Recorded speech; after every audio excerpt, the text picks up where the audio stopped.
This afternoon, we served warrant of arrest issued by RTC 159 of the Pasig City, RTC 106 originally from RTC 12 of Davao City, dalawang warrants naman.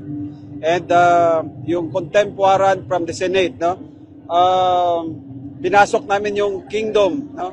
Consists of 4.2 hectares, a 3-story kingdom, and meron siyang underground. Pinasok natin yung buong area. And so far, wala naman tayong nakitang mga akusado, including Pastor Kibuloy. Actually, hindi pa siya tapos. Wala pa nga sa 50%. Masyadong mainit sa loob. Okay, so babalik pa tayo, sir? Tapos na kaming nag-search this afternoon. Hindi na kami babalik. Yung sa sinabi ng PNP, sir, na aabutin daw ng 1 month, totoo ba ito, sir? I cannot comment that, but based on our inspection this afternoon, based on our search, kasama namin yung mga NBI agents, hindi naman siya ganun katagal siguro. It took us 1 hour. Sir, may nakuha ba tayong info na nandito si Pastor sa QJC? To be honest, wala kaming sa amin na agency, wala kaming nakuhang info. So para maklaro lang talaga yan, pinasok na namin para maklaro kung andyan ba talaga o wala. So hindi natin nakita si Pastor? Hindi namin nakita.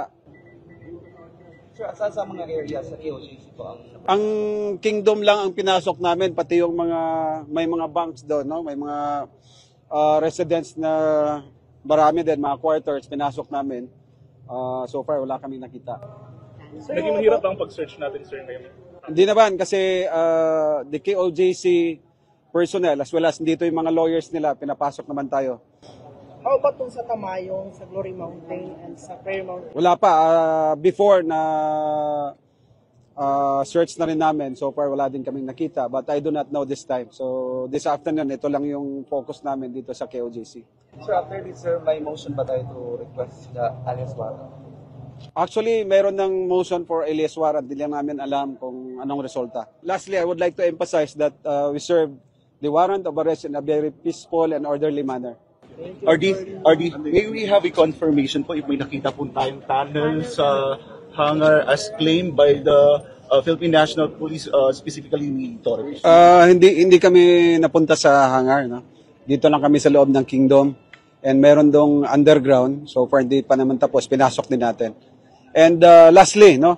Ito yung sinasabi naming director, nakikiusap kami sa NBI kung baka daw sakaling gustong sumuko ni Pastor Kibuloy at saka yung mga co-accused, willing naman kaming tanggapin and willing kaming ilagay sila sa safe na kung saan sila pwedeng ilagay.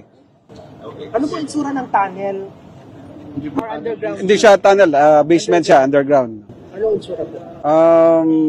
Nasa ilalim ng parang stage and actually hindi pa tapos. Sobrang dilim, walang aircon, walang ilaw. And gumamit na lang kami ng mga cellphone and flashlights. Under construction, RD? Under construction.